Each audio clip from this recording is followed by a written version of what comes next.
Muy buenas noches y bienvenidos todos los asistentes de Colombia, Ecuador y Perú al segundo módulo del programa educativo acerca de la diabetes mellitus tipo 2, llamado Agentes Orales Comprobando Hechos.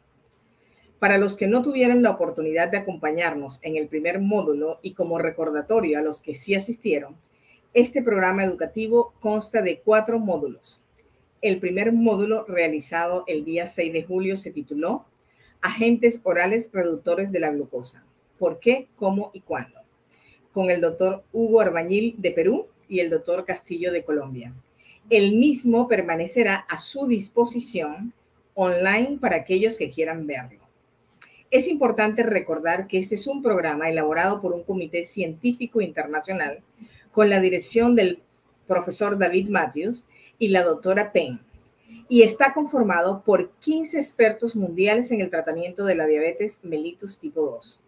El objetivo del programa es proporcionar a los médicos y a todos los profesionales de la salud a nivel mundial de datos actuales y las mejores prácticas en el uso de medicamentos orales para reducir la glucosa. El módulo del día de hoy, si eres tan amable, en la siguiente slide, por favor. Gracias.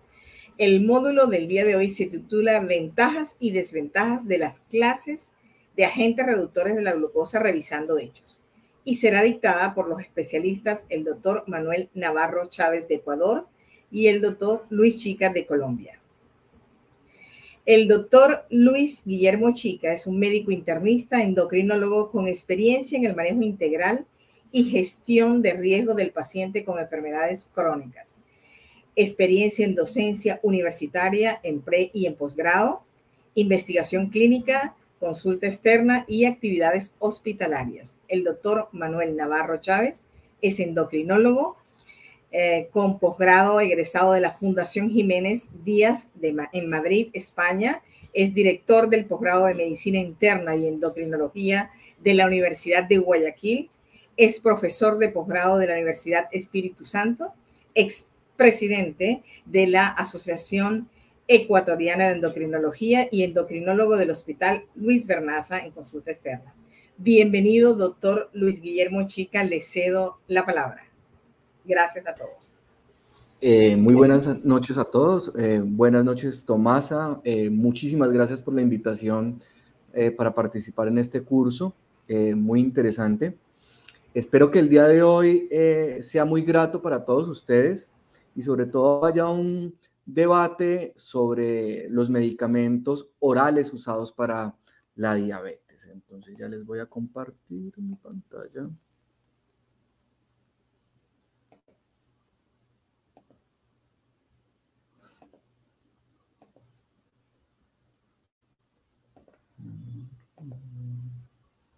Ustedes por favor me confirman si ven. Se ve perfecta la presentación. Perfecto. Listo, entonces ya Tomás ampliamente explicó el comité de planeación científica de este curso para diabetes. El módulo 2 pues va a ser ventajas y desventajas de las clases de antidiabéticos orales, comprobando ciertos elementos importantes para el tratamiento de la diabetes. Bueno, mi nombre, como dijo Tomás, es Luis Guillermo Chica, soy internista, endocrinólogo y tengo estos conflictos de intereses comerciales. Este evento y este curso es patrocinado por Servia. Bueno, objetivos de este aprendizaje y de esta hora y media de diálogo entre colegas. Primero, comparar la efectividad de los antidiabéticos orales para producir reducciones importantes o robustas en la concentración de la hemoglobina glicosilada, punto fundamental para la evaluación de la diabetes mellitus tipo 2. Comparar y contrastar los riesgos de hipoglucemia grave entre las diferentes clases dentro de una misma clase de antidiabéticos orales, porque vamos a ver que entre la misma familia de medicamentos orales pueden haber distintas presunciones o comportamientos de los agentes.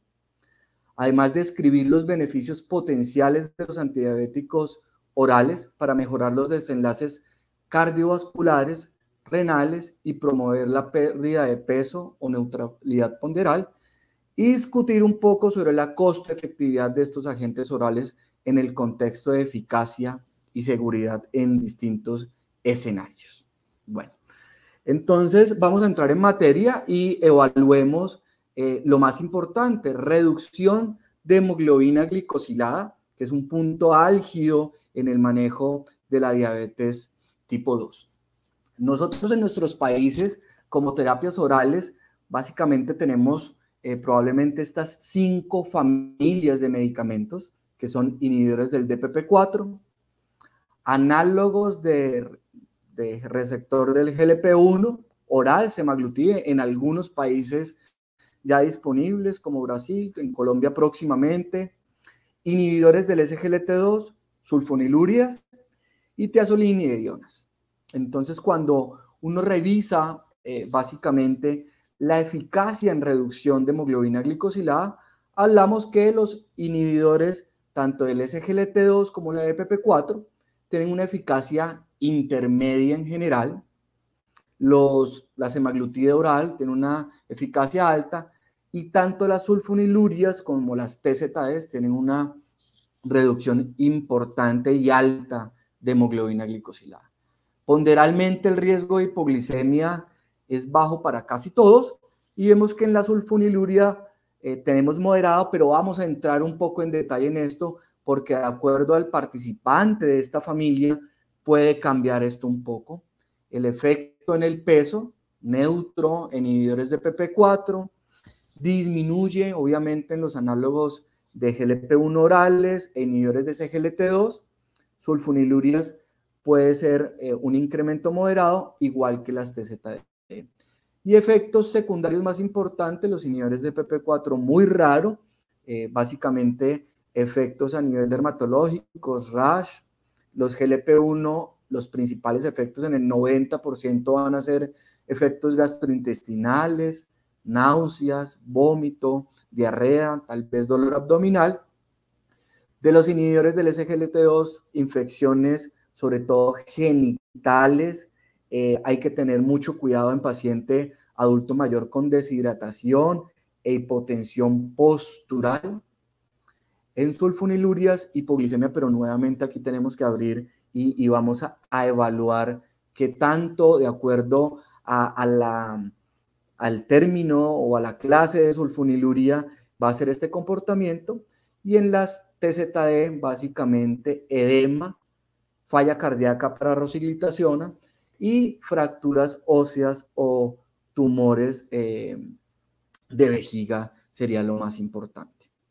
Ya entrando, cuando uno compara distintos estudios, miren, este es un estudio muy interesante en donde se analiza la reducción de hemoglobina glicosilada de acuerdo a cada molécula, un número de participantes importantes, un poco más de 30,000 pacientes, y vemos cómo los inhibidores de PP4, tal como lo mostraba en la diapositiva anterior, pues tienen una eficacia moderada en reducción. Aquí vemos como un integrante de estos inhibidores de PP4, la saxagliptina, Obilda o Cita, con una reducción de hemoglobina glicosilada alrededor de 0,5 y en los mejores de los casos hasta 0,8 para sitagliptina.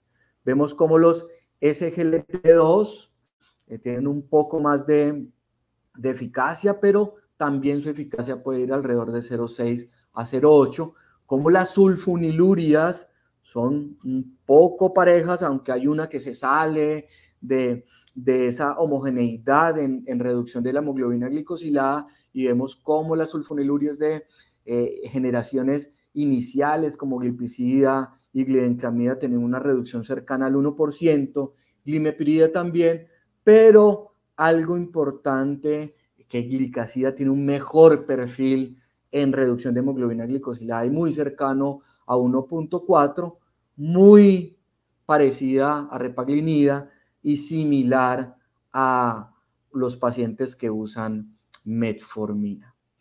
Bueno, y como para que esto no se vuelva un poco monótono, vamos a empezar con casos ilustrativos. Por ejemplo, este señor, que es Bruno, un hombre de 44 años de edad, jóvenes, bueno, eso depende de la edad desde el punto de vista que uno lo vea. Hace 20 años, cuando jugaba mucho fútbol, decía que los rodillones, como decimos en Colombia, a los mayores, era por encima de 40 años. Ya cuando superé esta edad, ya me parecen muy jóvenes. Un hombre joven, casado, trabaja en el sector clerical, vive en Bogotá, la capital de Colombia, desde hace 3 años, y antecedentes clínicos de diabetes mellitus, de un poco más de 4 años de evolución, sin enfermedad cardiovascular aterosclerótica establecida y con una función renal totalmente normal. Llega a la consulta con un laboratorio y examen físicos, una hemoglobina glicosilada de 8%, un colesterol LDL de 70 miligramos por decilitro, una presión arterial tomada en consulta de 125/79 y una relación de peso-talla en el índice de masa corporal con sobrepeso, 28 de índice de masa corporal. Para ese momento de la consulta, estaba tomando metformina, 1 gramo 2 veces en el día, una combinación de inhibidor de ECA con bloqueador de canal de calcio y una estatina.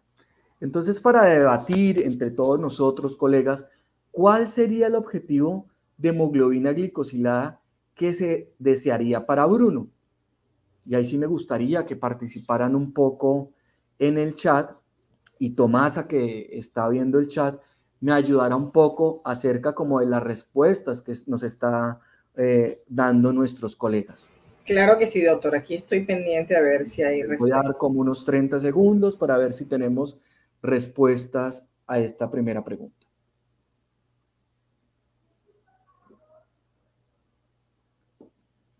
Estoy pendiente, pero aún no se animan, no se animan. Estamos tímidos. Bueno, vamos Colombia. Ayer clasificamos al Mundial de Adultos Femenino. La selección de fútbol femenina está sacando la cara en comparación con los masculinos que no han hecho ya mucho empezamos, en los últimos 4 años. Qué bueno, ya empezaron. 6.5, dice uno por aquí, otros dicen 7, ¿sí? Hay 2 que dicen 7, otro que dice 6.5. Entonces hay como que un empate entre el valor de 6.5 y 7. Bueno, pero pues perfecto. Él es un hombre joven con una diabetes mellitus recientemente diagnosticada, 4 años, sin factores de riesgo. Cuando uno evalúa las guías, por ejemplo, Asociación Americana de Diabetes o el Colegio Clínico de Endocrinólogos Americanos, uno puede partir que sea menor de 7 o de 6.5, pero no más alta que 7.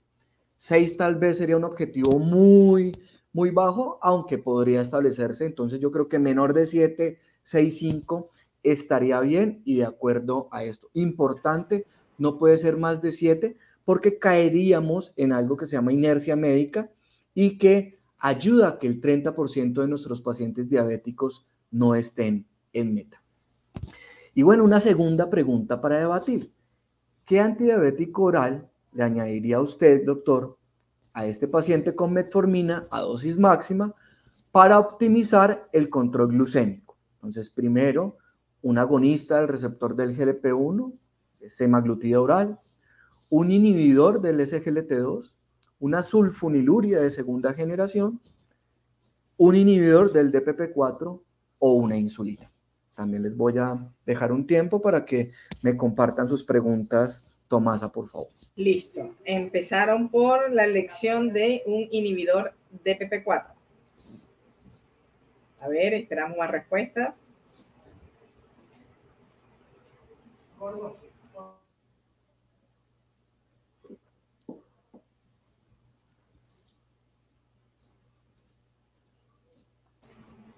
Empezaron a votar también por la opción C, sulfoniluria. Hay votaciones por la opción A, agonista del receptor GLP-1 también. Esto está bien interesante, están muy divididas las opciones.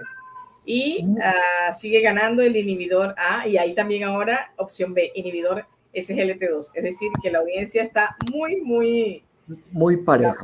Yo me voy a devolver 2 diapositivas para mostrar una cosa. Es una persona joven, con un diagnóstico reciente, sin complicaciones, y que tiene una hemoglobina glicosilada de 8%. O sea, los que escogimos 7 o menos de 6,5, cualquiera de los dos estamos bien. O sea que estamos a 1% o a 1.5% de nuestro meta de hemoglobina glicosilada. Yo creo que todas serían perfectas, estarían bien. Sin embargo, la que menos me gusta sería la insulina, porque es un paciente que está en sobrepeso y sería lo que más generaría riesgo de hipoglicemia. Pero uno tiene que siempre ir ganando en esto. Entonces, si yo digo que mínimo tiene que bajar 1%, y por ejemplo, los que contestaron un inhibidor del DPP4, cuando vemos que los estudios de DPP4, lo máximo que pueden bajar es 0.8% en combinación o en adición a metformina, tal vez entraríamos perdiendo. Lo mismo podría pasar con el inhibidor SGLT2 y las dos mejores opciones en este momento serían semaglutide oral o una sulfoniluria, porque son las de mayor eficacia en hemoglobina glicosilada, como lo mostramos en un comienzo. Pero bueno, uno quiere ver esto en el mundo real, porque a veces los estudios, cuando son dobles ciegos, aleatorizados, controlado la comida, haciendo ejercicio, pues no muestran la realidad de nuestros pacientes. Y aquí les traigo a colación un estudio de mundo real con un sinnúmero de pacientes importantes comparando una sulfoniluria glicazida de segunda generación versus tal vez el inhibidor de DPP4 mayor formulado, lo digo para Colombia, no sé si tanto para Ecuador o Perú, pero es sitagliptina. Y sobre todo, ¿cuál es el tiempo en que se da el control con una hemoglobina glicosilada de menos de 7? ¿Y cuál es la probabilidad de que tengamos menos de 7? Vemos aquí en gris el área de la línea de trazabilidad del inhibidor de DPP4 y vemos que la probabilidad es muchísimo menor, 35% menos de probabilidad a que durante el tiempo permanezca la eficacia y el control del paciente con respecto a glicazida. Entonces, si nos devolviéramos a la pregunta anterior, es probable que una de las mejores respuestas es una sulfoniluria y glicazida es un muy buen ejemplo y vamos a ver un poco más adelante por qué, además de el control y la perdurabilidad de esa eficacia en el tiempo. Bueno, el otro punto importante que aprendimos desde la década del 2000 fue la hipoglucemia, porque nos empezaron a decir, bueno, este es nuestro caballito de trabajo en los médicos que trabajamos día a día en la diabetes. ¿Por qué? Porque nos referían y aprendimos, no, es que la hipoglucemia y la hipoglucemia grave mata al sujeto diabético, aumenta el riesgo cardiovascular y aumenta la muerte de origen cardiovascular. Y definitivamente, pues, esto sí pasa. ¿Cuál es la tasa de incidencia de hipoglicemia? Digamos, en todos los diabéticos, normalmente cualquier gravedad o cualquier episodio de hipoglicemia es más o menos frecuente, tasas de persona por año. Vemos acá cualquier gravedad, cerca de 1.79 episodios, cuando son glicemias o hipoglicemias entre 70 y 56 se reduce a casi un episodio y cuando son graves pues se reduce un poco más. Pero es importante que cuando yo empiezo a involucrar tratamientos, por ejemplo, con insulina, obviamente casi que se duplica la probabilidad de cualquier episodio de hipoglicemia, pero se puede hasta triplicar los episodios de hipoglucemia grave. Igual con metformina es un poco menor que basalmente, que con todos. Con las sulfonilurias los episodios leves pueden estar un poco más elevados basalmente que cuando no tienen medicamentos, pero si ustedes se fijan, las hipoglicemias graves, que son las relacionadas con el aumento de muerte cardiovascular y de los eventos cardiovasculares, pues es muy baja. y las terapias basadas con incretinas pues tienen tasas de hipoglicemia año, cualquier episodio de hipoglicemia, moderadas o graves, también bien bajas. Pero bueno, ¿qué nos dicen los metaanálisis cuando confirman y estudian la tasa de hipoglicemia, el riesgo relativo de hipoglicemia de estos medicamentos? Entonces, vemos que de acuerdo al grupo de medicamentos, por ejemplo, vemos que aquí los inhibidores de PP4, trazando uno como una línea de pauta de hipoglicemia, son muy neutros en cuanto a hipoglicemia. Vemos que los SGLT2 tienen un comportamiento cercano a 1 o 1,5 y vemos cómo las sulfonilurías pues tienen un riesgo un poco más elevado, pero vean el comportamiento muy distinto de la primer sulfoniluria de segunda generación, glicazida, con respecto a glimeprida. Casi 2 o 2.5 veces menos posibilidad de cualquier riesgo de hipoglicemia y casi que 4 veces menos riesgo que las sulfonilurias que usualmente en nuestros países usamos como glibenclamida.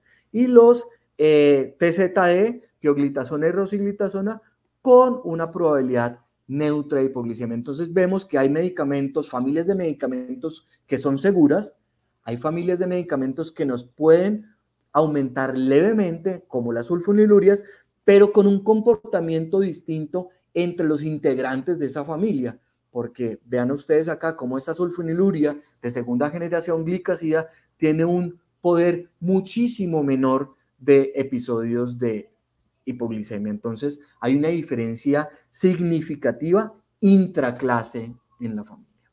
Y cuando evaluamos los eventos de hipoglicemias graves en la familia de las sulfonilurias, entonces vemos aquí a nuestra izquierda hipoglicemias relativas, vemos nuevamente el mismo perfil. Glicazida es la de menor tasa de cualquier hipoglicemia comparada con las mismas sulfonilurias de segunda generación y obviamente muchísimo menor en comparación con las sulfonilurias iniciales, pero cuando vemos tasas de hiperglicemias graves, ya sea por valores o porque el paciente necesita la asistencia de un tercero, vemos que casi se reduce al 1 y es 3 veces menos que las de primera generación y que las primeras sí increíblemente menor. Entonces, dentro de la familia de las sulfonilurias, vemos que glicazida tiene una tendencia muy baja a desarrollar hipoglicemias y de hipoglicemias graves casi que es neutro. Entonces, esto es algo importante porque tenemos que son una familia de medicamentos que tiene un alto poder en eficacia en reducir la hemoglobina glicosilada, pero en sus integrantes, además, hay una diferencia importante en cuanto a los episodios de hipoglicemia. Entonces, nosotros que claramente nos deberíamos casar con sulfonilurias de segunda generación, glimeprida y glicazida, y entre estas dos, la evolución y los datos que nos muestra de seguridad en cuanto a hipoglicemia de glicazida es superior a glimeprida. Aquí vemos estudios ya un poco más robustos, controlados y aleatorizados con sulfonilurias, viendo el riesgo absoluto de hipoglicemia grave. Entonces vemos el guide en donde participaron tanto sujetos que tenían glicazida y glimeprida con una población cercana a 900, 0 tasas de hipoglicemia grave. En el Advance vemos casi 1.100 sujetos y la tasa de hipoglicemia era muy baja, cercana a 2, y así los distintos estudios, hasta los nuevos, como los estudios cardiovasculares como el Carolina, donde se compara un inhibidor de PP4 versus glimeprida, donde no hay mayor diferencia de hipoglicemias graves. Entonces nos da una nueva esperanza de que podemos usar medicamentos que son altamente eficaces y que probablemente si escogemos el mejor de esta clase, que sería glicazida, con unas tasas de hipoglicemias mínimamente bajas en cuanto a esto. Para continuar con otro caso, ahora como estamos en la inclusión, ahora Sofía, una mujer de 45 años de edad, con una de las profesiones más bonitas, maestra de escuela, duración de diabetes relativamente corta, 4 años, sin condiciones de comorbilidad, sin complicaciones a largo plazo y en sobrepeso con un índice de masa de 25.4. Y Sofía está en este momento en manejo con metformina, 750 miligramos de liberación prolongada 2 veces en el día y glicacida 120 miligramos una vez en el día. Pero como todos ustedes saben, el ayuno intermitente está de moda desde hace como unos 10 años. A Sofía le gustaría realizar ayuno intermitente. Entonces, mi siguiente pregunta para todos los colegas es, ¿qué le aconsejaría a Sofía? Que no ayune debido al riesgo de hipoglicemia, que suspenda la sulfoniluria cuando comience el ayuno, que continúe con su régimen de tratamiento actual o que puede ayudar, pero deberá tomar la sulfoniluria cuando rompa su ayuno. Entonces quisiera que me ayudaran un poco y claro porfa, Tomasa. Ya estoy pendiente aquí de las respuestas. Vamos a ver qué nos dicen. ¿Qué nos dicen nuestros colegas?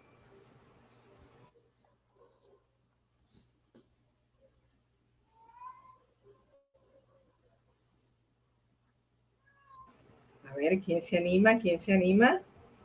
Bueno, vamos ahora los hombres, porque ya empezó la opción, empezaron por la opción D, doctor. D, que puede ayunar, pero deberá tomar la sulfoniluria cuando rompa su ayuno. Ya tenemos opción B también. Que suspenda la sulfoniluria cuando comience el ayuno. El grupo presencial de médicos de Pereira opinan que la opción C. Que continúe con su régimen de tratamiento actual. Muy bien. Entonces, afortunadamente hay estudios que de pronto nos podrían dar un poco de luz en esto. Si ustedes conocen el Ramadán, esto lo realizan las personas de religión musulmana en cierto momento del año, donde desde el primer rayo del sol hasta su ocaso, pues ellos solo pueden hidratarse y no deben comer. Ellos comen previamente a eso y posterior a que se retiren los rayos del sol. Y afortunadamente, pues tenemos estudios en esto. Pero, ¿qué se ha demostrado en estos estudios que puede ser el predictor mayor para eventos de hipoglicemia en personas que hacen ayuno durante ese Ramadán? Y se evidenció que el primordial factor de riesgo es que previamente hayan hecho una hipoglicemia. Nos da casi 7 veces el riesgo. No importa de qué región sea, no importa el riesgo según la como de episodios de hipoglicemia, y si fueran con tratamiento, por ejemplo, miren el último ítem que es insulina, pesa mucho más que haya tenido un episodio de hipoglicemia. Entonces, al parecer, los tratamientos no son el principal factor. Pero para esclarecernos un poco más, también hay otros estudios donde comparan ciertos usos de medicamentos en este Ramadán. Entonces, por ejemplo, tenemos el estudio CRED, donde evalúan la incidencia de hipoglicemia. Entonces, un antidiabético oral solamente pues, tiene una probabilidad del 5%. Si tiene antidiabético oral más insulina, se aumenta cerca del 13%. Si tiene insulina, solamente es del 16%. Hay otro estudio que es el DAT-MENA. Entonces, antidiabético oral más insulina, cercano al 20%. Antidiabético oral, incluyendo solamente sulfoniluria, cerca del 9%. Y antidiabético oral, excluyendo sulfonilurias, esto baja un poco más de la mitad, del 4%, pero en estudios observacionales. ¿Qué nos evalúa esto? Porque además, dentro de esta evaluación, vuelve y juega que puede haber un comportamiento muy distinto intraclase.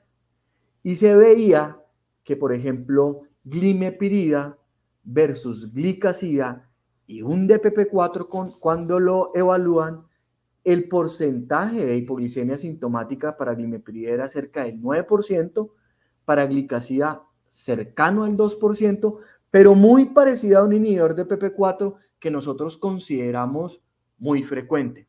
Pero cuando evaluamos hipoglicemias en pacientes de alto riesgo ya con ayunos, hipoglicemias severas no se presentan, confirmadas cerca del 1.6 y sintomáticas del 2.2, cosas que no pensaríamos que fuera muy similar una sulfoniluria como glicazida a un inhibidor de PP4 y que nos va ampliando el panorama. Vuelvo y le repito, muy buena eficacia, con una muy buena seguridad en cuanto a hipoglucemia, inclusive en episodios de ayunos importantes. ¿Qué pasa si nosotros de pronto utilizamos SGLT2 y lo comparamos en estos episodios de Ramadán? Entonces hay estudios bonitos donde comparan el uso de un SGLT2, dapaglifosina con metformina, con un comparador activo que es una sulfoniluria, 110 personas sin enmascaramiento y significativamente menor el riesgo de hipoglicemia del SGLT2 versus la sulfoniluria. En el control glucémico no hubo mucha diferencia, pero es importante que como no estamos comiendo, a veces pueden ser episodios hasta de 14 horas, se presentó hipotensión postural y mayor presencia de infecciones, sobre todo genitales. Cuando comparamos canaglifosina más metformina, este es el ensayo Créditos en el 2017, comparándolo con una sulfoniluria más un inhibidor de PP4, cerca de un poco más de 300 personas, nuevamente los SGLT2 mostraron un mejor perfil en cuanto a hipoglicemia.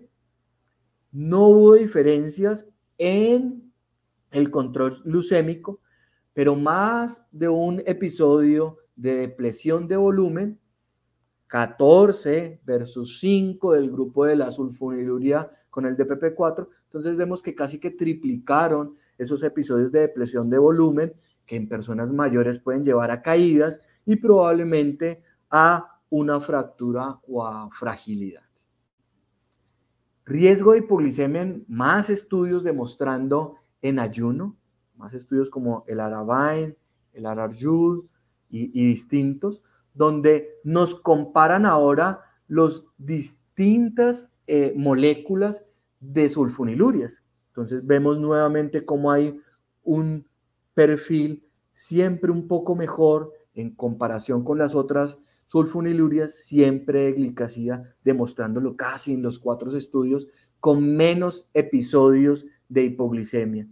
¿Esto qué hace? ¿Qué nos hace concluir o qué nos hace referir? Que glicazida dentro de las integrantes de las sulfonilurias es una sulfoniluria de muy buena eficacia y con una seguridad en cuanto a hipoglucemia muy importante con respecto a los otros, y cuando lo veíamos comparándolos contra inhibidores de PP4, como el estudio cuando lo compara contra sitagliptina, casi que una igual tasa de episodios de hipoglicemia. La seguridad de glicazida se confirmó en este estudio Dia-Ramadan cerca del 2.2%, muy similar al uso de inhibidores de PP4. Incidencia de hipoglicemia sintomática durante el ayuno en pacientes tratados con sulfoniluria o sitagliptina. Miren cómo sulfonilurias en general 13.2, pero cuando vemos y comparamos nuevamente glicazida es muy similar a un inhibidor de PP4 y nuevamente tiene en este estudio Al-Sifiri un comportamiento similar al de PP4, y en otro estudio como el del doctor Arabine muestra glicazida inclusive un comportamiento y una proporción de episodios de hipoglicemia aún menor que un inhibidor de PP4 como sitagliptina. Ahora, ¿qué pasa con estos antidiabéticos orales y los desenlaces cardiovasculares ahora que se han vuelto de moda desde que la FDA puso como obligación que las moléculas que no tuvieran un HR por debajo de 1.4, lo tuvieran entre 1.4 y 1.8, tuvieran que hacer estudios de riesgo cardiovascular. Definitivamente nosotros sabemos que la diabetes es un factor de riesgo cardiovascular importante. Miren esta gráfica, sujetos con diabetes e infarto previo, pues tienen una mortalidad cercana al 45%. Miren sujetos no diabéticos con infarto, pero miren el sujeto diabético que no ha tenido enfermedad coronaria, se equipara al paciente que haya tenido un evento cardiovascular y que no es diabético. Por eso la diabetes nos va a dar un riesgo entre 2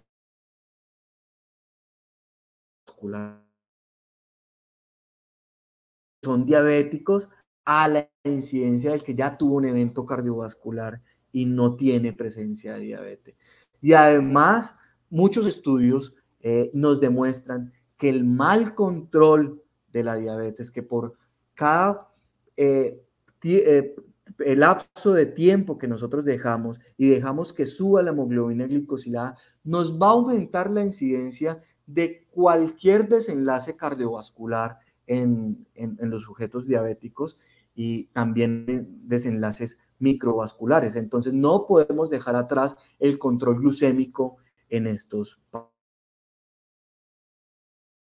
Los inhibidores de PP4, la gran mayoría de inhibidores de PP4, los que tenemos disponibles nosotros en Sudamérica, pues han mostrado neutralidad en el triple MACE. ¿Qué es el triple MACE? La asociación de infarto agudo del miocardio, eventos cerebrovasculares no fatales y muerte de origen cardiovascular. Vemos como el estudio SABOR, hecho con sitagliptina, el Examine con el SABOR, perdón, con saxagliptina, el Examine con alogliptina, el TECOS con cita y carmelina, pues nos mostraron neutralidad. El único que no tiene estudios de pronto de los de PP4 que nosotros contamos es vildagliptina, pero presumimos que por familia pues va a ser neutro en ese triple MACE. Pero miren cómo en hospitalización por falla cardíaca sí tenemos como dos tendencias. El estudio TECOS y el estudio Carmelina de cita y de linagliptina nos mostró que hay neutralidad, pero el estudio SABOR en un objetivo secundario demostró que hay 27% del riesgo de aumentar la hospitalización por falla cardíaca y en el Examine hubo tendencia a la hospitalización por falla cardíaca. ¿En qué saco pondríamos a vildagliptina? ¿Será que va al saco de la neutralidad como la lina o la cita o en el saco de que probablemente aumente la hospitalización por falla cardíaca como saxa y alogliptina? Pues no lo sabemos y no lo sabremos nunca, porque yo creo que ya no se va a hacer un estudio cardiovascular con vildagliptina. Cuando nosotros evaluamos los estudios de riesgo cardiovascular, tanto en los estudios individuales como en los metaanálisis, lo que comprobamos es que los inhibidores del SGLT2 pues disminuyen el riesgo de ese triple MACE, sobre todo empujados por las moléculas empaglifosina y canaglifosina, y son importantes y desde el 2016 dieron luz a cambiar un poco las guías de manejo, preguntando siempre que si nuestros pacientes diabéticos tienen presencia de enfermedad cardiovascular establecida y orientar tal vez al inicio o a la adición de un SGLT2 en estos pacientes. Cuando vemos los estudios cardiovasculares de las moléculas basadas en GLP-1, quedó en blanco. Me disculpan, pero creo que no se está viendo. Pero vemos que también hay un comportamiento como intraclase, cómo se comportan las sulfonilurias. Vemos que nosotros realmente tenemos 5 moléculas importantes en nuestros países, que son liraglutide, semaglutide, dulaglutide, estas 3 que han mostrado reducción de ese triple MACE con una reducción de 13% del riesgo relativo para dula y para lira y del cerca del 26% para semaglutide, pero algo muy distinto para lixisenatide y para exescenative, donde dio neutralidad en este triple MACE. Discúlpenme un segundo porque creo que se trabó esto. Ya les voy a pasar la siguiente. Y esto también, pues, se ha visto en los estudios de vida real. Hay estudios de vida real nórdicos del país germano, también del Reino Unido, donde evalúan pacientes tratados con alto riesgo cardiovascular. Los estudios de vida real cobran mucha importancia porque, vuelvo y les digo, no es lo mismo tenerlos enrolados, haciendo ejercicio con nutrición, y este es de desenlaces de SGLT2 comparando pacientes, cerca de 22,000 pacientes, vean el gran volumen, y al otro lado 68,000 pacientes, y evaluaban que qué había pasado con ese desenlace cardiovascular, y nuevamente muestra cómo la mortalidad cardiovascular en los SGLT2 pues se disminuye cerca del 47%. Algo interesante en este estudio de vida real es que aumentaba esta protección cuando los pacientes venían usando o tenían asociación con una sulfoniluria, algo importante y como nuevo mostrado en esos estudios de vida real. Entonces sería importante, ojalá tuviéramos estudios de la otra forma, doble ciego, aleatorizado, para mirar qué es lo que está pasando con esta asociación de sulfonilurias y tal vez ese GLT2, donde de pronto nos va a dar un mayor beneficio, que será el mayor control glicémico, la menor probabilidad de tasas de hipoglicemia, porque se utilizan básicamente sulfonilurias de segunda generación. Pues es una cosa a considerar a futuro de forma muy importante. El estudio Carolina nos da una luz, porque digamos que se había satanizado en los últimos años a las sulfonilurias con que probablemente iban a aumentar el riesgo cardiovascular, y el estudio Carolina, donde nos compara linagliptina versus glimepirida y compara el objetivo primordial de este estudio, es ese triple MACE, y donde nos demostró que no hay una diferencia y neutralidad tanto para la sulfoniluria de segunda generación como para el inhibidor de PP4. Entonces nos da luz también a que son moléculas que son seguras, que no vamos a hacer daño y que vamos a protegerlo. De acuerdo, si nosotros usamos unas muy buenas moléculas en bajas tasas de hipoglicemia, en muy buena eficacia, y esto es muy importante para nuestros pacientes diabéticos. En el grupo de glimepirida, los ajustes se fueron realizando pues de acuerdo al riesgo de hipoglicemia, pero importantísimo, no aumentó el riesgo cardiovascular en este grupo que usó la sulfoniluria. Y cuando vemos metaanálisis, entonces vemos cómo también hay un comportamiento distinto entre primera, segunda y las sulfonilurias de última generación, y cómo también vemos un mejor perfil nuevamente de glicasida, yendo como a menor riesgo en la comparación de mortalidad de todas las causas y mortalidad de causas cardiovasculares, como yendo a ser protector. Entonces también sería interesante, y miren que nos están demostrando los metaanálisis que probablemente usar una sulfoniluria como glicasida nos podría dar también beneficio cardiovascular, que es importante. Bueno, a continuación los dejo con el doctor Navarro, que va a hablar de los siguientes temas. Muchísimas gracias. Doctor Navarro. Muchas gracias, doctor Chica, por la conferencia, muy claro. Vamos a tratar de ver en este momento la charla mía, revisión de los antidiabéticos orales, desenlaces renales. Una de las cosas interesantes es que la enfermedad renal crónica y la diabetes mellitus, se estima más o menos que 200 millones de personas tienen enfermedad renal crónica. Algunos creen que hasta 700 millones de pacientes sufren de enfermedad. Entre 200 y 700 millones de pacientes sufren de enfermedad renal crónica. Y que las causas más comunes incluyen aterosclerosis, hipertensión arterial y, por supuesto, diabetes mellitus. Es importante también decirles que un porcentaje importante de estos pacientes que tienen diabetes mellitus pueden desarrollar enfermedad renal crónica terminal. Sin embargo, la evidencia de los principales ensayos controlados multicéntricos muestran que el control intensivo de la glucosa en sangre a través de la intervención farmacológica puede reducir la incidencia y la progresión. Está claro que en Estados Unidos, la tasa de deterioro renal es normalmente de 1% anual, y que todos los pacientes que tienen, o la mayoría de los pacientes que tienen enfermedad renal crónica, van a llevar a diálisis o van a llegar a una complicación cardiovascular.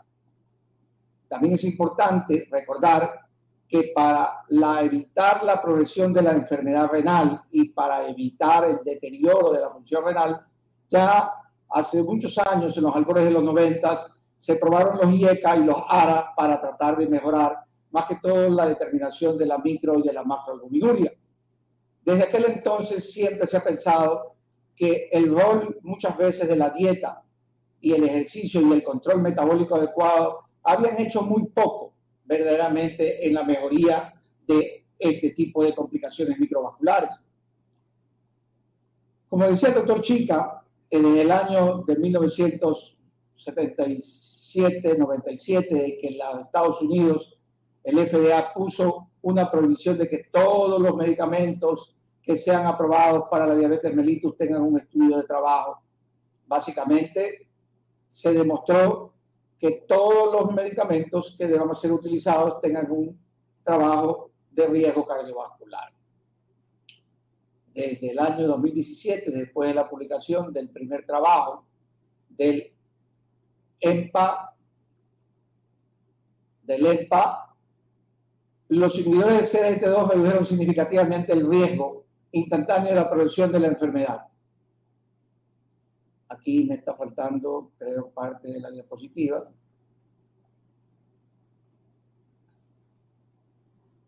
Me está faltando parte de la diapositiva. Está faltando aquí el estudio con la empaglifoxina, el estudio con aquí están los 6 tipos de estudios que recuerdan más de 46.000 estudiantes, pacientes que normalmente demostraron que los SGLT2 en el EMPA, en el CANVAS, especialmente en el VERTIS, en todos estos trabajos donde se demostraron los SGLT2, ¿no? Actualmente con el DAPA-CK, con el EMPA-Kidney, han demostrado que este tipo de medicamentos redujeron significativamente el riesgo instantáneo de progresión de la enfermedad renal. Como nosotros vemos, a favor del tratamiento SGLT2 y evitar la progresión del daño renal, están todos. Fíjense ustedes, está EMPA, está CANVA, está DAPA, está también otro trabajo con DAPA y está básicamente un trabajo con empaglifoxina. Entonces, nosotros vemos que realmente los SGLT2 redujeron significativamente el riesgo instantáneo de progresión de la enfermedad renal. Algunos trabajos, algunos trials, algunos estudios, algunos modelos dicen que verdaderamente este tipo de drogas debe ser indicado en todo tipo de pacientes diabéticos y no diabéticos que tengan una alteración renal o que tengan una alteración cardiovascular. También está demostrado que estos tipos de pacientes en este tipo de desenlaces, cuando se evita el desenlace renal, se disminuye el desenlace cardiovascular y se disminuye la diálisis aproximadamente en un año a este tipo de pacientes. El metaanálisis del efecto de los agonistas relacionados con GLP-1 también son muy importantes en el asunto de la complicación renal de los pacientes diabéticos.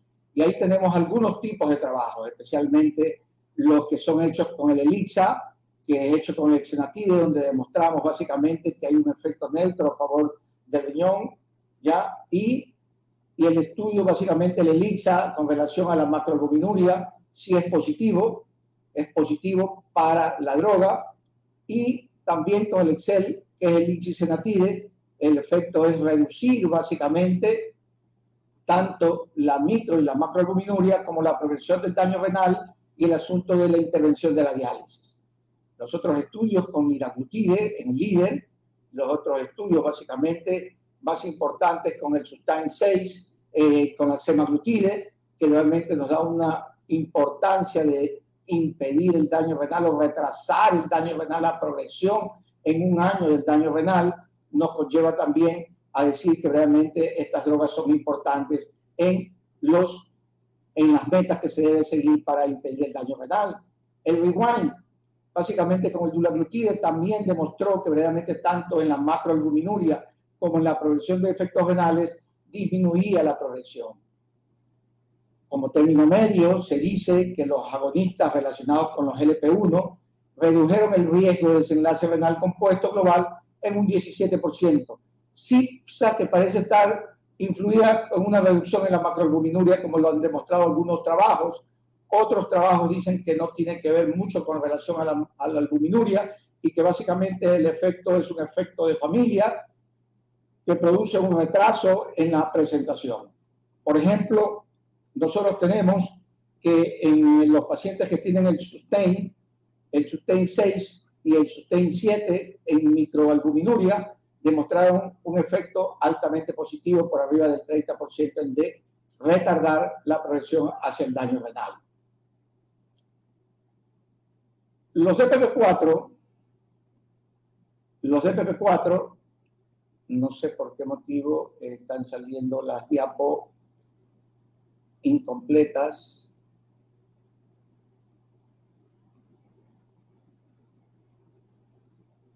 Están saliendo las diapos incompletas donde no se puede ver básicamente. Aquí hay unos trabajos comparativos en la filtración glomerular.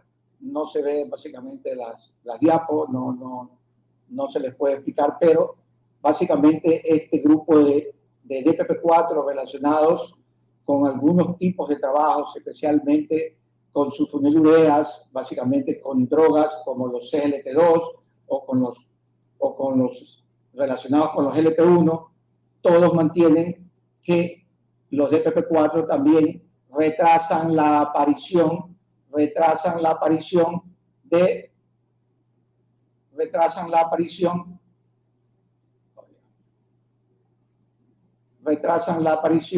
de este tipo de presentación renal. O sea, tienen una mejoría en el avance renal con relación al placebo.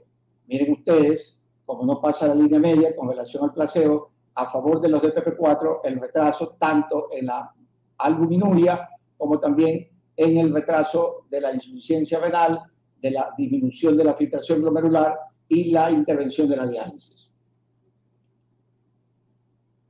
Entonces yo les explicaba que el metaanálisis del efecto de los antagonistas relacionados con GLP-1 en los desenlaces renales se hacen algunos trabajos como el ELIXA, el LIDER, el SUSTAIN, el EXCESS, que normalmente produjeron un retraso en el daño renal y también produjeron una gran incidencia en disminuir la macroalbuminuria. Entonces, todo este tipo de drogas también está ligado con los efectos positivos que se presentan en este tipo de complicación renal.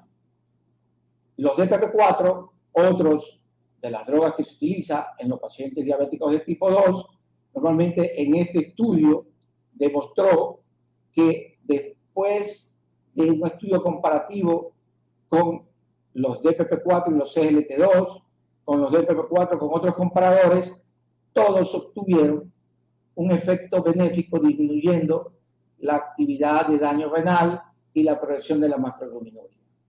Entonces, es importante recalcar que este tipo de drogas también tiene un efecto positivo sobre el desenlace renal. El estudio ADVANCE, que fue un estudio espectacular hecho hace mucho tiempo con dos tipos de pacientes, un paciente en control intensivo y en control estándar, para valorar los avances del daño renal y del daño oftalmológico en los pacientes diabéticos, demostró también brevemente sus efectos benéficos en este grupo de pacientes. Demostró que básicamente en el grupo intensivo teníamos 526 pacientes, en el grupo estándar 605, y llegamos a la conclusión de que probablemente los pacientes después de 5 años de seguimiento mejoraban el retraso o agravamiento de la nefropatía, como ustedes ven en el gráfico. Un riesgo relativo de riesgo de índice de confiabilidad del 21, con relación también en la retinopatía de aparentemente un 5%. O sea, todas estaban a favor. Todos estos efectos de microvascularidad, afectos en los pacientes diabéticos, se veían mejorados con el estudio de la glicasida MR que se aplicó a este grupo de pacientes. Entonces, demuestra con esto que las sulfonilureas de segunda generación, especialmente la glicasida, tuvieron un gran efecto benéfico sobre las complicaciones microvasculares en el retraso de la nefropatía y en el retraso de la retinopatía, y especialmente en el hecho que estamos conversando, mejoraba la nefropatía. Este estudio verdaderamente dejó un gran sabor de que este grupo de drogas verdaderamente producían un gran efecto benéfico sobre las complicaciones microvasculares, que en el seguimiento en 5 años, mucho más que otro tipo de sulfonilureas y otro tipo de drogas que hicieron a menos plazo, demostraban un efecto benéfico sobre las complicaciones microvasculares. El control intensivo con glicasida MR más otros antidiabéticos dirigidos a lograr una concentración de hemoglobina menor de 6.5 redujo la incidencia de eventos microvasculares mayores, principalmente debido a la reducción de la incidencia de nefropatía. Entonces está claro demostrar que las sulfonilureas, especialmente la glicasida, tienen un efecto benéfico sobre el retraso de la progresión del daño renal y básicamente puede también, al disminuir el daño renal, entrar en el daño desde el punto de vista microalbuminúrico. Resultados de tratamiento con sulfonilureas en los ensayos de referencia. ¿Quién nos recuerda este trabajo que es el LUCA-PS, que verdaderamente dio una pauta en los diabéticos de tipo 2 para decir que el buen control metabólico de las drogas podía disminuir el riesgo de complicaciones micro y macrovasculares? Con drogas que están vetadas ahora y que verdaderamente son un gran problema para algunos médicos, como son la gliburida o glibenclamida, la clorpropamida, y que hubo 2 grupos, el grupo intensivo y el grupo convencional, y que la reducción de la hemoglobina glicosilada a 7 en intensiva y a 7 en la convencional produjo resultados como el 12% más bajo de cualquier desenlace relacionado con la diabetes. El estudio Advance, como ya conversado, con glicasida MR más otros, demostró que el grupo intensivo tenía que tener la hemoglobina glicosilada en 6.5 y un estándar de 7.3. ¿Qué nos demostró este estudio? Que la incidencia de complicaciones disminuyó de un 18 versus un 20% con un riesgo relativo de P significativamente estadística. Entonces, la glicasida también interviene en este tipo de trabajos. La satanización que han tenido los hipoglicemiantes orales de tipo sulfonilurea verdaderamente se ha visto. ¿Por qué? Porque en este trabajo, el conocido como el ADOT, con gliburida versus metformina versus ociclitazona, llevó a un fracaso del control de la glucosa plasmática en ayunas en 5 años, de la gliburida en un 34%, de la metformina en un 21% y una rociclitazona en un 15%. ¿Qué pasó con estos pacientes que comenzaron con un efecto fabuloso de reducción de la glucosa plasmática en ayunas y de la hemoglobina glicosilada? Que conforme va pasando el tiempo, este grupo de pacientes fracasó porque probablemente aumentó la glucosa plasmática en ayunas, tanto para la gliburida, para la metformina, como para la rociclitazona. En un estudio de seguimiento del Advance con glicasida, el control intensivo más el control de combinación estándar nos llevaron a demostrar que totalmente los valores de hemoglobina glicosilada se mantuvieron en el tiempo. Y eso es importante. La media del peso corporal fue similar entre ambos grupos y el efecto benéfico fue persistente con relación a la enfermedad renal terminal. Entonces, nosotros tenemos que con glicasida, verdaderamente, a pesar del tiempo, se mantuvieron los valores de hemoglobina glicosilada, se mantuvo el peso y se mantuvo el efecto positivo sobre la enfermedad renal. A diferencia de lo que pasó en el trabajo ADOT, que verdaderamente con el pasar del tiempo hubo un fracaso a la glucosa plasmática en ayunas, a la situación básicamente de la hemoglobina glicosilada que se deterioró con el tiempo. Entonces, estos trabajos de resultados de muchísimos pacientes, más de 11.000 pacientes, demostró que verdaderamente la glicasida tiene un efecto no solo en forma aguda, sino de una forma en largo dato, como lo hemos demostrado en el seguimiento de nuestros pacientes durante mucho tiempo. Vamos a ilustrar con un caso clínico. Este es Antonio, un hombre de 42 años de edad, casado, con 3 hijos, que es mecánico de motores, que gana $100 al mes. $100 al mes. Diagnóstico de diabetes mellitus hace 6 meses. Un nuevo diabético con un índice de masa corporal de 32, con sobrepeso, una hemoglobina glicosilada A1C de 8.2, una presión arterial de 120/80 y concentraciones séricas de lípidos y creatinina normales. Se le escribió metformina 500 miligramos 2 veces al día y se le aconsejó las modificaciones en el estilo de vida. Las visitas de seguimiento en la clínica después de 3 meses demostraron que el índice de masa corporal había perdido 2 kilos, cuando normalmente deben perder 2 kilos por mes, había perdido apenas 2 kilos. La hemoglobina glicosilada estaba en 8 a pesar del aumento en la actividad física. Se aumentó la dosis de metformina a 1000 miligramos 2 veces al día y se reforzaron las medidas relativas al estilo de vida. Visita luego a la clínica otra vez, ha perdido 2 kilos más, la presión arterial está en 130/80 y la hemoglobina glicosilada sigue en 7.9. Probablemente este paciente durante todo este tiempo ha estado con un control inadecuado. ¿Qué es lo que va a pasar con este paciente? ¿Cuál de las siguientes alternativas se le recomendaría a Antonio? Aumentar la dosis de metformina a 3.000 miligramos diarios. Ya ustedes saben que existen verdaderamente una dosis tope, según algunos autores, de 2.000, otros de 1.750, otros de 2.500, como dosis máxima de metformina. Añadir un inhibidor de CGLT2 a un individuo que recién comienza, añadir una sulfonilurea que tenga un efecto neutral en el peso, tal como glicasida, añadir un agonista del receptor GLP-1, tal como semaglutide, o añadir un inhibidor del DPP-4. Tomasa, por favor, vamos a esperar unos segundos para ver cómo piensa la audiencia. Así es, doctor. Vamos a esperar unos segundos a ver qué opciones nos empieza a dar nuestros invitados.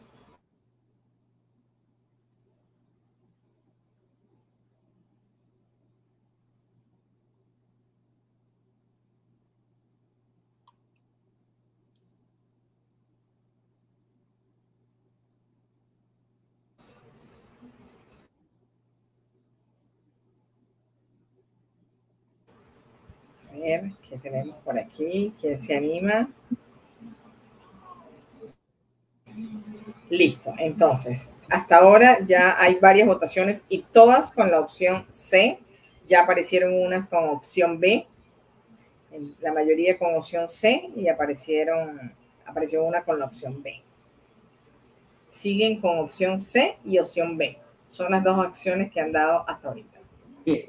Si nosotros analizamos, como les decía yo, aumentar la dosis de metformina a 3.000 miligramos diarios no me parece una buena recomendación. Añadir un antagonista del receptor GLP-1 tal como semaglutide no me parece tampoco una muy buena situación. Añadir un inhibidor de CGLT2 cuyo costo es oneroso en nuestro medio, en nuestras poblaciones, no me parecería un efecto positivo, aunque es una buena droga, es una buena alternativa, y también ya ha demostrado que verdaderamente puede inhibir en pacientes que tienen o no tienen. Faltan trabajos que demuestren que pacientes que no tienen daño renal verdaderamente se puede producir una inhibición. Normalmente yo creo, estoy de acuerdo, que yo le añadiría una sulfonilurea porque tiene un efecto neutral, como ustedes vieron en el estudio Advance. El paciente, a pesar de los 5 años y en el estudio positivo de seguimiento, demostró que a pesar del tiempo no cambiaba la hemoglobina glicosilada y se mantenía el efecto positivo tanto sobre los cambios renales que se podían presentar en este tipo de pacientes. Yo creo que la opción C debería ser la opción más importante para nosotros. Un agonista del receptor GLP-1 es muy caro en nuestra población.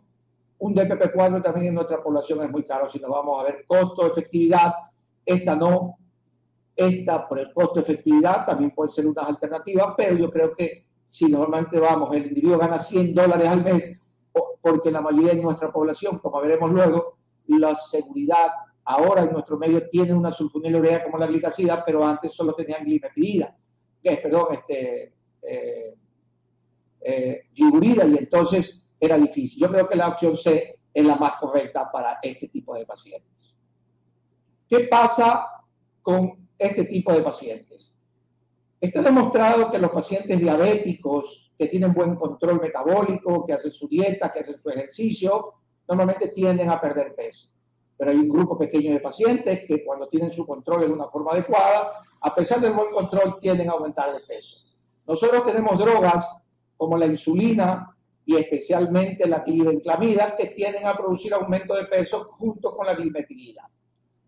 Y hay drogas que son neutras, como básicamente la metformina y los DPP-4, y drogas que tienden a cambiar un poco el peso, como son los GLP-1 y los SGLT2. Este es un trabajo de seguimiento de un inhibidor de DPP-4 con un agonista relacionado con el GLP-1 como semaglutide, básicamente en el trabajo Sustain 3 y Sustain 6, donde demuestran que básicamente la pérdida de peso con este tipo de pacientes es un promedio de 2 a 4 kilos, y en cambio con los pacientes, como ustedes ven, los de DPP-4, normalmente está menos de 1 kilo de esto. Esta P es significativamente estadístico, pero esto ya ha sido demostrado en muchos trabajos. Y también es claro también que este tipo de drogas es muy cara para nuestras poblaciones, y si es un paciente como el nuestro que tiene un peso de 28 kilos, que tiene sobrepeso, a la final la semaglutide no podría ser una indicación, sino otro tipo de drogas que realmente lo ayude a bajar el peso, porque ha perdido en 6 meses 4 kilos solo con la dieta y el ejercicio.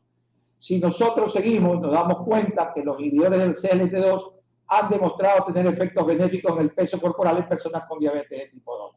Y en eso tanto la canaglifoxina, la dapaglifoxina, la empaglifoxina, la ertuglifoxina han demostrado su P estadísticamente significativas en pérdidas de peso.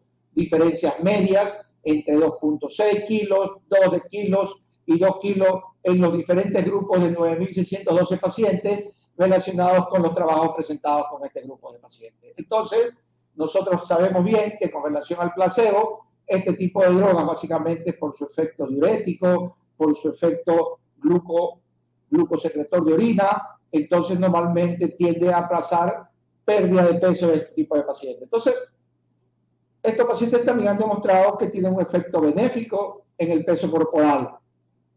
No tanto como tienen los GLP-1, pero verdaderamente tienen un efecto positivo sobre el peso corporal. Y nosotros vemos las sulfonilureas, las varias sulfonilureas en un control, donde vemos, por ejemplo, en el estudio BAT, que la glimepirida aumentó 8.1 kilos el paciente. En el estudio ACORD, que se acuerdan que fue suspendido por las hipoglucemias, el paciente subió 3.5 kilos.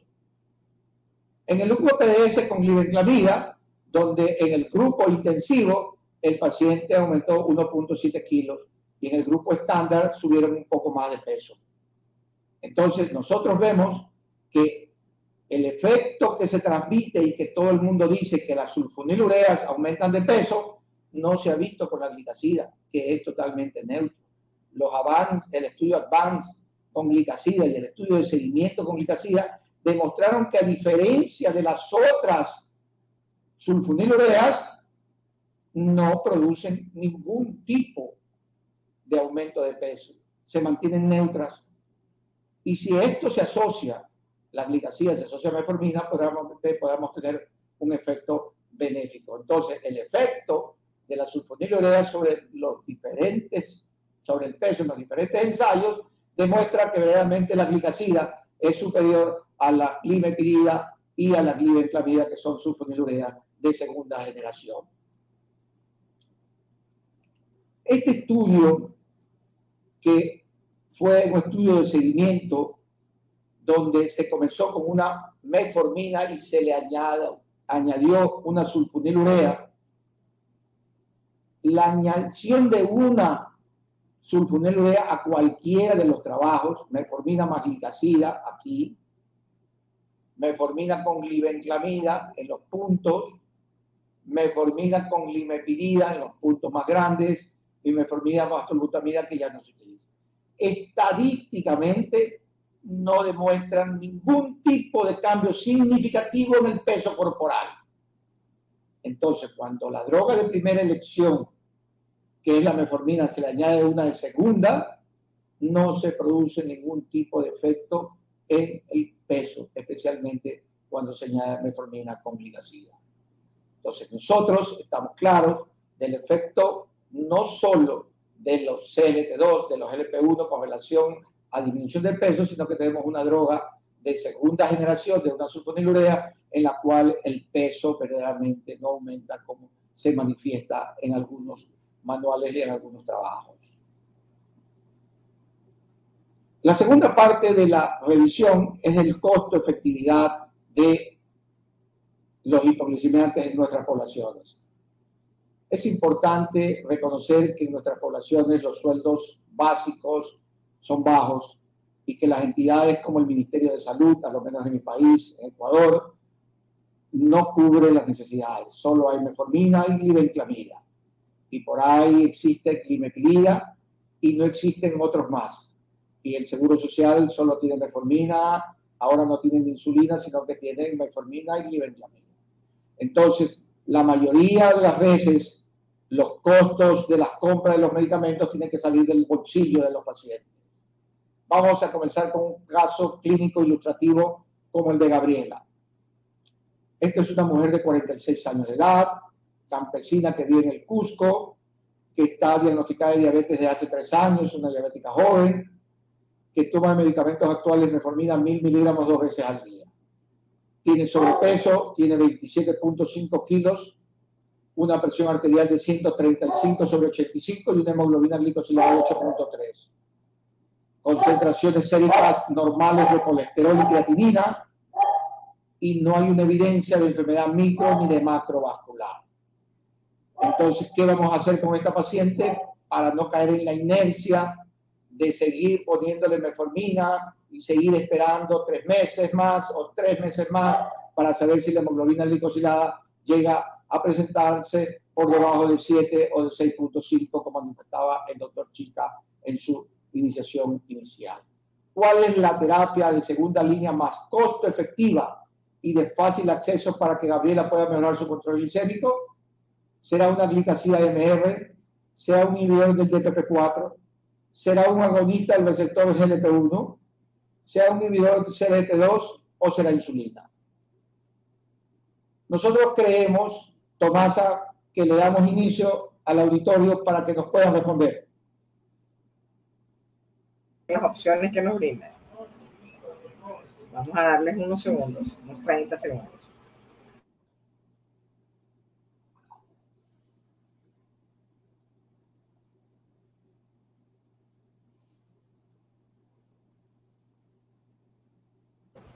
Empezaron con opciones B y opciones A. Opciones B y opciones A. Yo creo que verdaderamente estamos todos de acuerdo que la glicazida MR podría ser una gran indicación y un inhibidor de DPP4, pero si nos vamos a costo efectiva, como dice la pregunta, costo efectiva, verdaderamente la glicazida debería ser la elección. Costo efectiva debe ser la medicación. Porque un inhibidor de DPP4, si es cierto, viene con metformina, se tiene que dar 2 veces al día. En cambio aquí, como ya tiene establecida su metformina, lo que podríamos hacer es agregar la glicazida a este grupo de pacientes para su mejoría. Entonces me parece que son de las 2 indicaciones más efectivas. Gracias, Tomás. ¿Qué pasa con la accesibilidad a los medicamentos esenciales para los diabetes en países de ingresos altos, medios y bajos? Llámese ingresos bajos o países de Países Bajos, especialmente ciertos países de África o de Asia, ingresos medios bajos, países está, entre otros trabajos, está Colombia, ingresos medios altos está en América Latina, Argentina, y de los ingresos altos están pues países como Rusia y está como Canadá y otros grupos de pacientes. Y nosotros vemos que básicamente el obtener una droga en estos grupos se hace más difícil. Veamos en la India, donde realmente la población es muy pobre. El obtener la insulina o el obtener drogas como la glibenclamida o las glicasidas o las metforminas resultan onerosas. Imagínense, el 30%, el 50% no pueden estar asequibles de obtener este tipo de drogas. Y en nuestra América Latina, en los Países Bajos, de ingresos bajos, fíjense ustedes que más del 60% están en imposibilidad de obtener porque muchas veces no se las ofrecen o no son asegurados al seguro social o no tienen recibir parte del ministerio y tienen que salir de su dinero. Y entonces se hace difícil poder conseguir. Miren la complicación. Entonces es más fácil conseguir drogas como la glicasida o drogas como la metformina, que se hacen más fáciles, apenas un porcentaje menor con relación a acceder a la utilidad de costearse los antidiabéticos.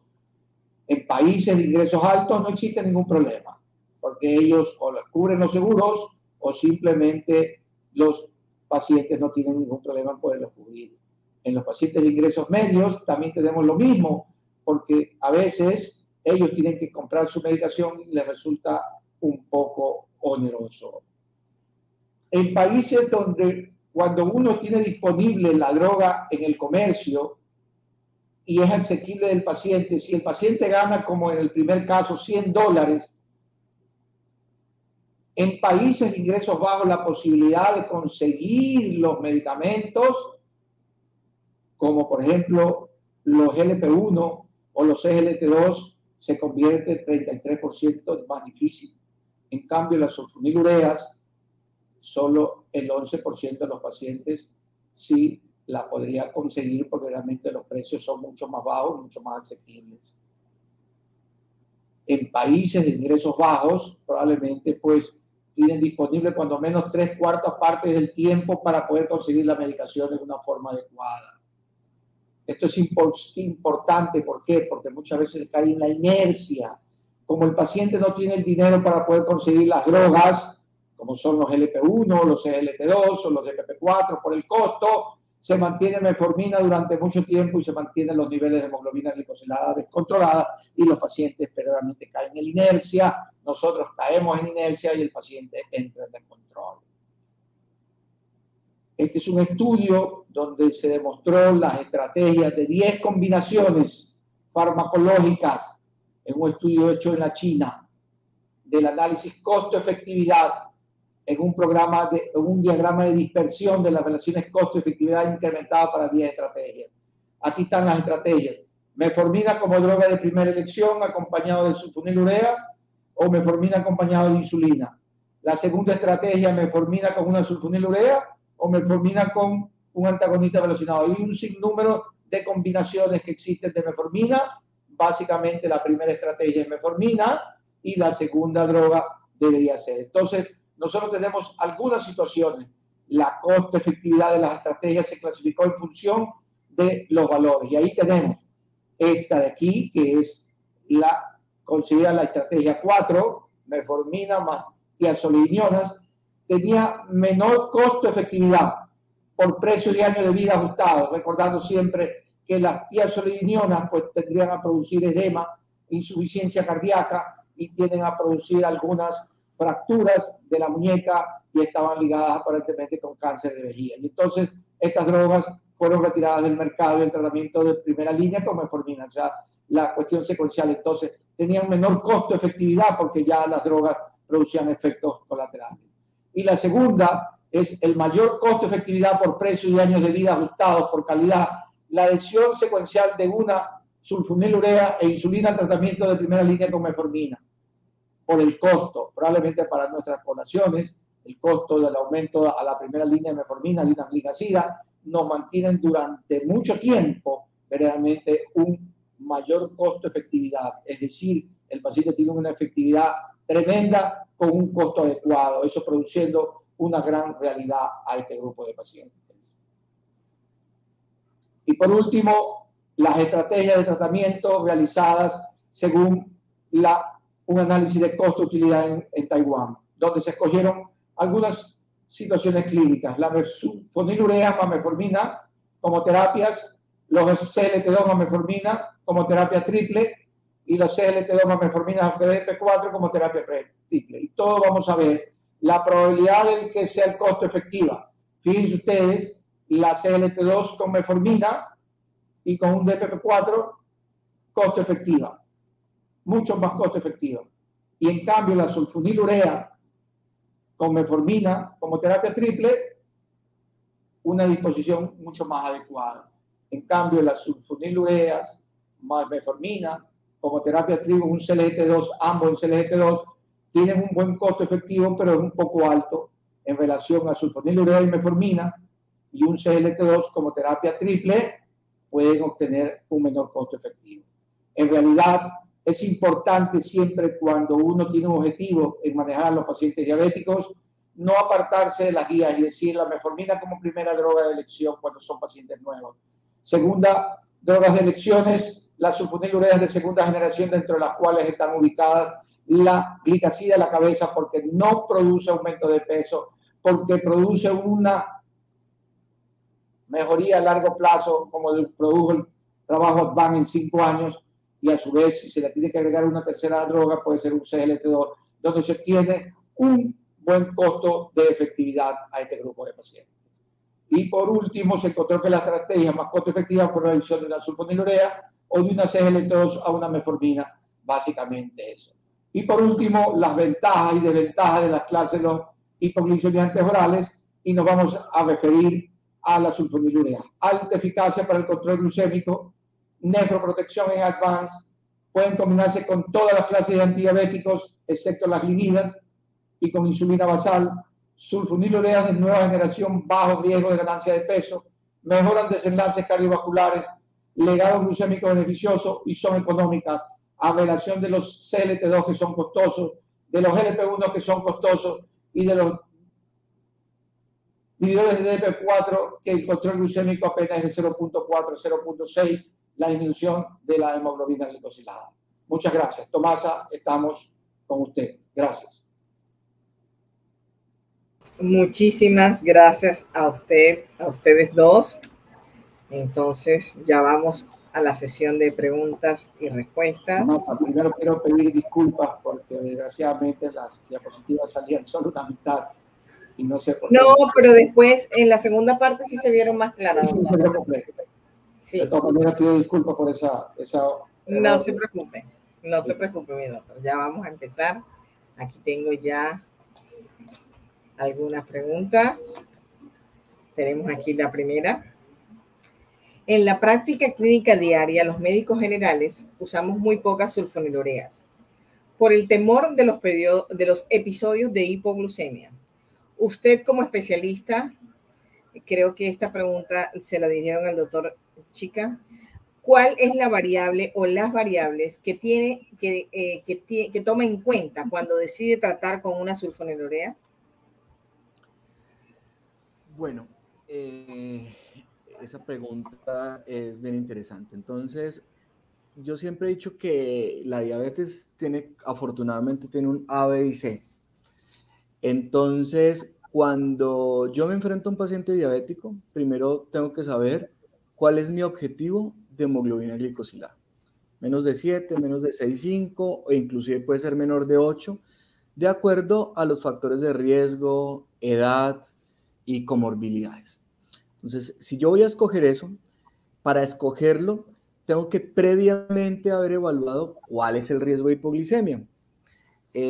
Afortunadamente tenemos ciertos factores predictores de hipoglicemia.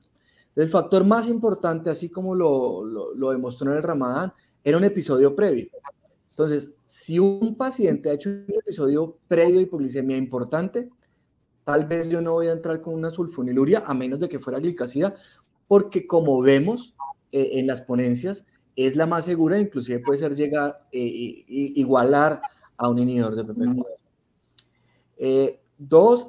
Mirar, entonces, ¿cuáles son los factores de riesgo? El género, desafortunadamente el género femenino tiene un poco más de riesgo, cerca del 21% del riesgo relativo de presentar hipoglicemia.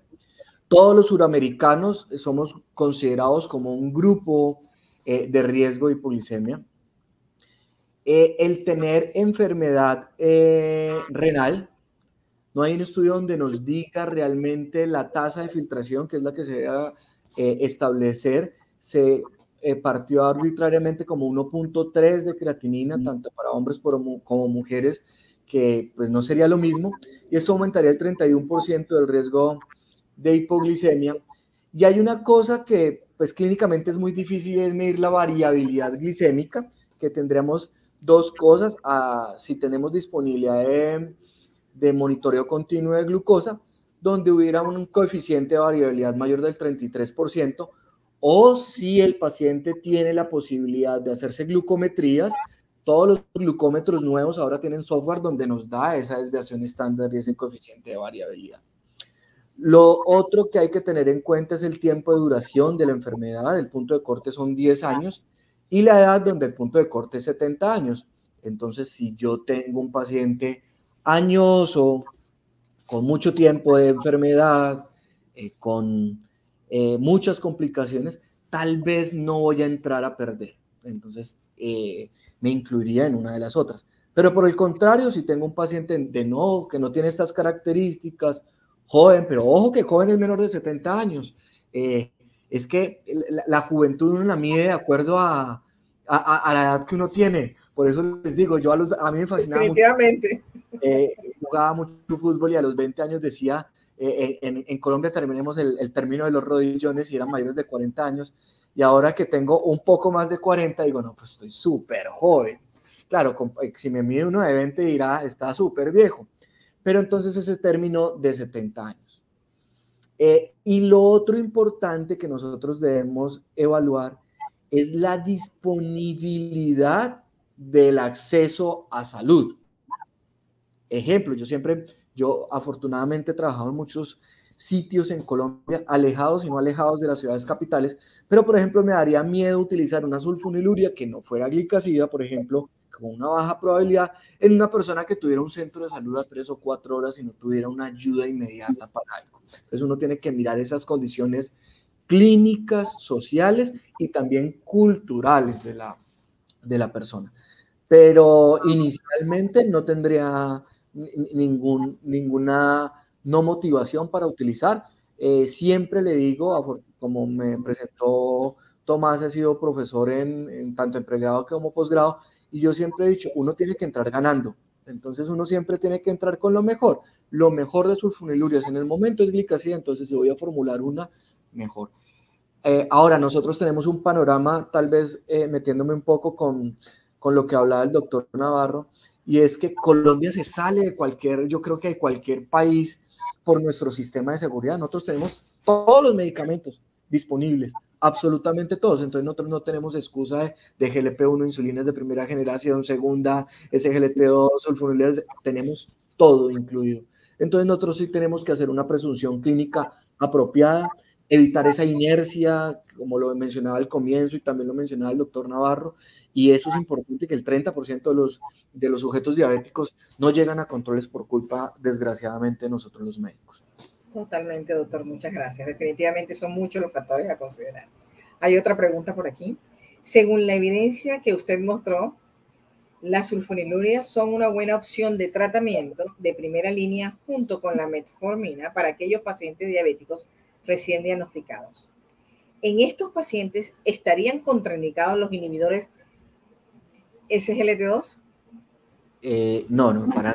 Entonces, los inhibidores SGLT2 no estarían contraindicados. Digamos, cuando uno evalúa las diferentes guías, a Colegio de Endocrinólogos Clínicos, todas, las canadienses personalmente son las que más me gustan, todos empiezan con metformina. En el segundo brazo, pues, depende lo que usted quiera. Entonces, los SGLT2 obviamente que no estarían contraindicados, darían beneficios importantes en los pacientes con suficientes factores de riesgo cardiovascular. Han demostrado un beneficio importante, como en los estudios de dapaglifosina, que el 66% de los pacientes tenían factores de riesgo, pero lo que pasa es que uno tiene que ver. Entonces es un paciente recién diagnosticado que yo estoy poniendo un segundo medicamento porque no me llegó a eficacia, es probable que esté lejos de los desenlaces micro y macrovasculares todavía, y acordarnos de la memoria metabólica. Si yo entro rápido al paciente diabético a control, a menos de 7 o menos de 6,5, como ustedes escojan, las complicaciones tanto micro y macrovasculares se van yendo a nuestra derecha en el tiempo, se van alejándose en el tiempo. Entonces las sulfonilurias tienen un mejor perfil en eficacia, pero no quiere decir que esté contraindicado en SGLT2. En realidad no estaría contraindicado. Lo que pasa es que yo siempre digo, yo tengo que ser ganador y tengo que ir con lo ganador. Entonces, si mi problema en este momento no son las complicaciones, es entrarlo a un buen control, demostramos que el mal control metabólico aumenta el riesgo cardiovascular, pues ir con la mejor terapia oral. Gracias, doctor. Esta pregunta es para el doctor Navarro. El manejo de los pacientes diabéticos con compromiso renal moderado es generalmente un manejo para el especialista, pero como médicos generales, ¿qué precauciones debemos tener si tratáramos este tipo de pacientes con sulfonilureas? Yo creo que verdaderamente un médico general bien formado o un médico internista en buena formación con un paciente que tiene una depuración de creatinina, por lo que me está diciendo, entre 45 y 60, probablemente pues el paciente puede ser manejado con una sulfonilurea, una glicazida y con metformina. El paciente es controlarlo con una dieta adecuada, con evitar las carnes rojas, los enlatados, las vísceras, para que el paciente se maneje de una forma adecuada. Y puede consultar con el nefrólogo, pero yo creo que un médico general, y nosotros los endocrinólogos también lo que hacemos con los pacientes es citarlos cada 3 meses, ver su función renal, ver su microalbuminuria y manejarlos con la droga. Y si realmente notamos que después de un tiempo estos pacientes progresan, podemos añadir un SGLT2 a este tipo de medicamentos para retrasar o complicar, pero yo creo que no es necesario que en esa fase de ahí todavía un nefrólogo lo tenga que ver. Probablemente un médico internista formado o un general bien formado podría seguir sus indicaciones.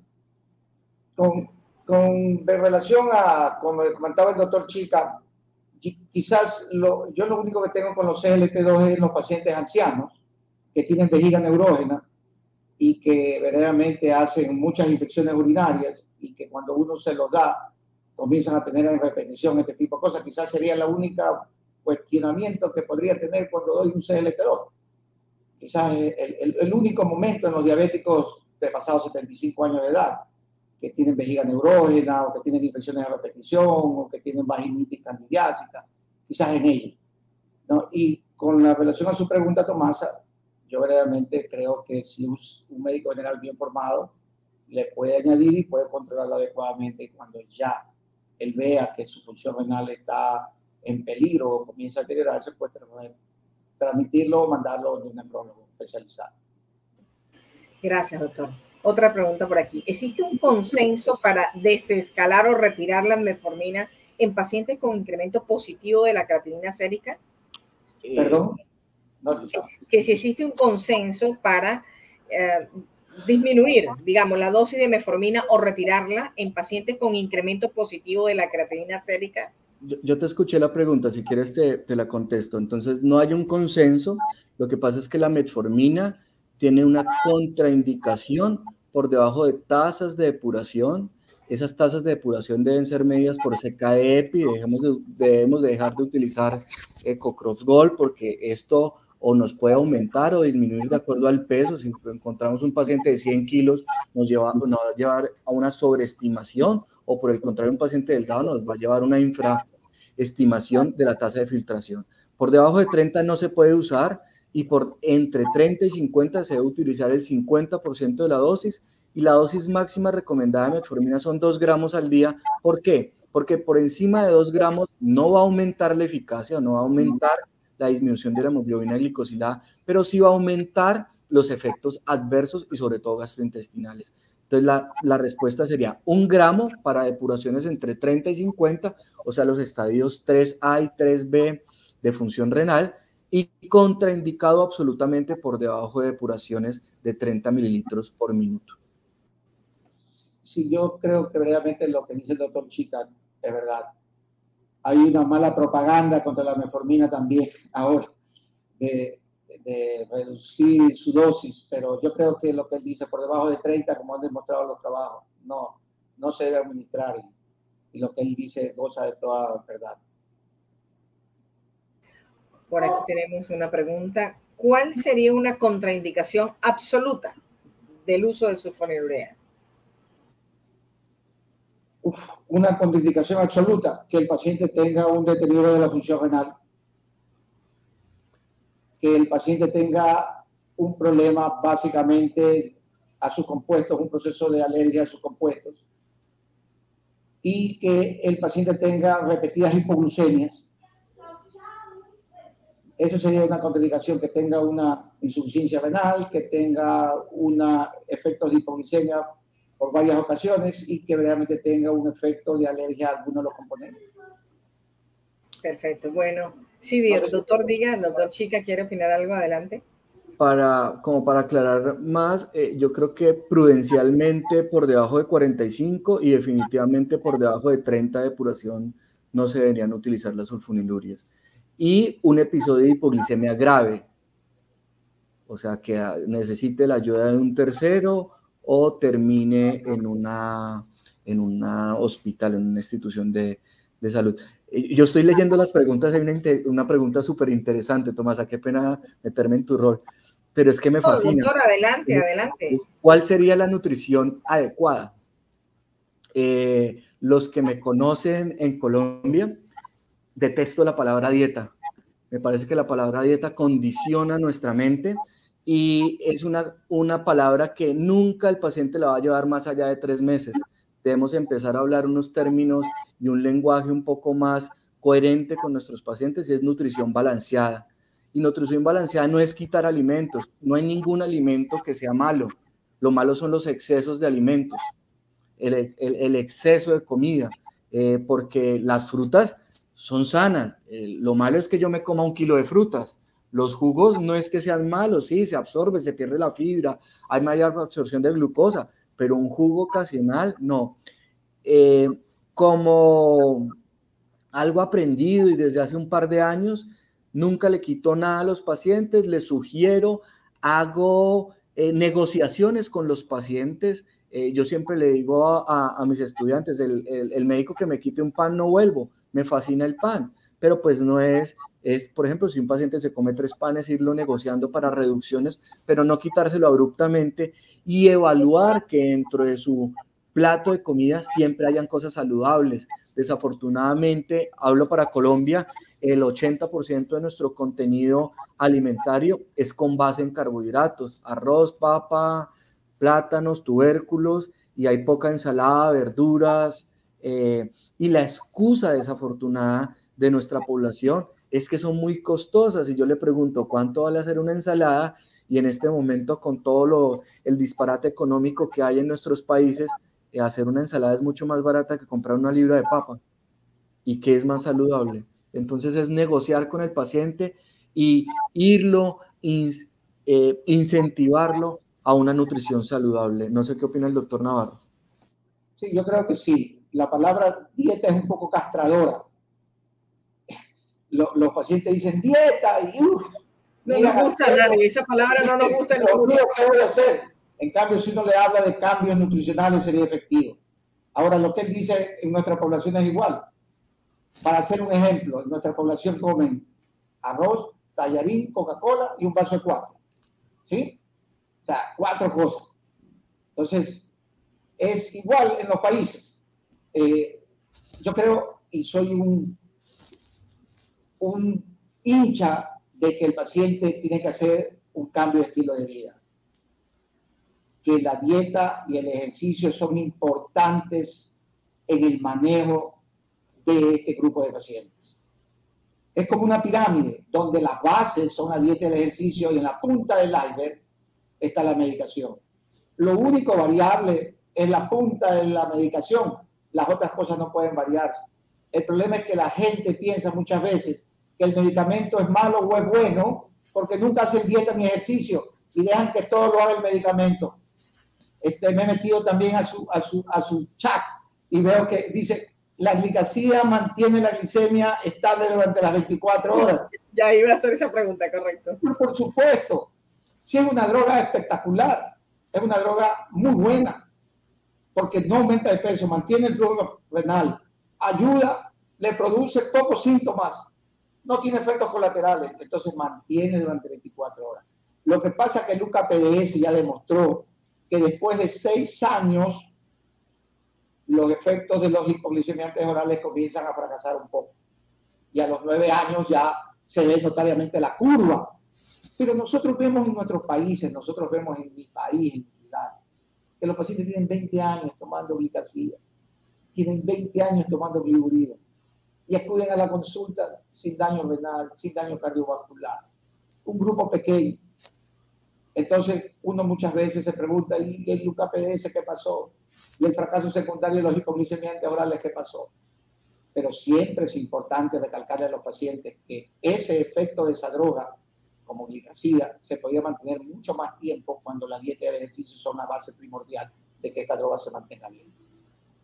Gracias, doctor. Solo permítame, con el permiso de ustedes, voy a recordarle a nuestros invitados que la glicasida MR tiene una matriz, posee una matriz de hidroxipropilmetilcelulosa que permite que el compuesto activo se mantenga, se libere de una forma estable durante las 24 horas del día. Muchísimas gracias en aras del tiempo y de respetar un poquito el tiempo de la audiencia. De verdad que siempre es muy gratificante escucharlos y aprender. Yo creo que lo que se está haciendo esta noche, que es educación, es muy importante tanto para el médico general como para el médico especialista. Y gracias por formar parte de este proyecto tan bonito y que estoy segura de que nuestros médicos lo valoran muchísimo. Muchas gracias. Ha sido un gusto compartir con usted, Tomasa, con Luis. Agradecido por todos los avances que hemos tenido con el asunto de la diabetes. Claro, muchísimas gracias por la invitación, Tomasa. Doctor Navarro, encantado y un privilegio compartir con usted. No se nos olvide, la diabetes es de todos, no es del endocrinólogo, no es del internista, empieza desde las profesionales de salud que nos apoyan, las enfermeras, los trabajadores sociales, y todo médico general, desde que sea muy responsable, puede ir, yo creo que inclusive cerca hasta una bomba de insulina, y debe tener ese conocimiento porque definitivamente cada vez tenemos una pandemia mayor de esta enfermedad y los especialistas somos pocos en nuestros países para cubrir esa expectativa. Una feliz noche. Así es, doctor, totalmente de acuerdo. Feliz noche para todos. Ok, gracias.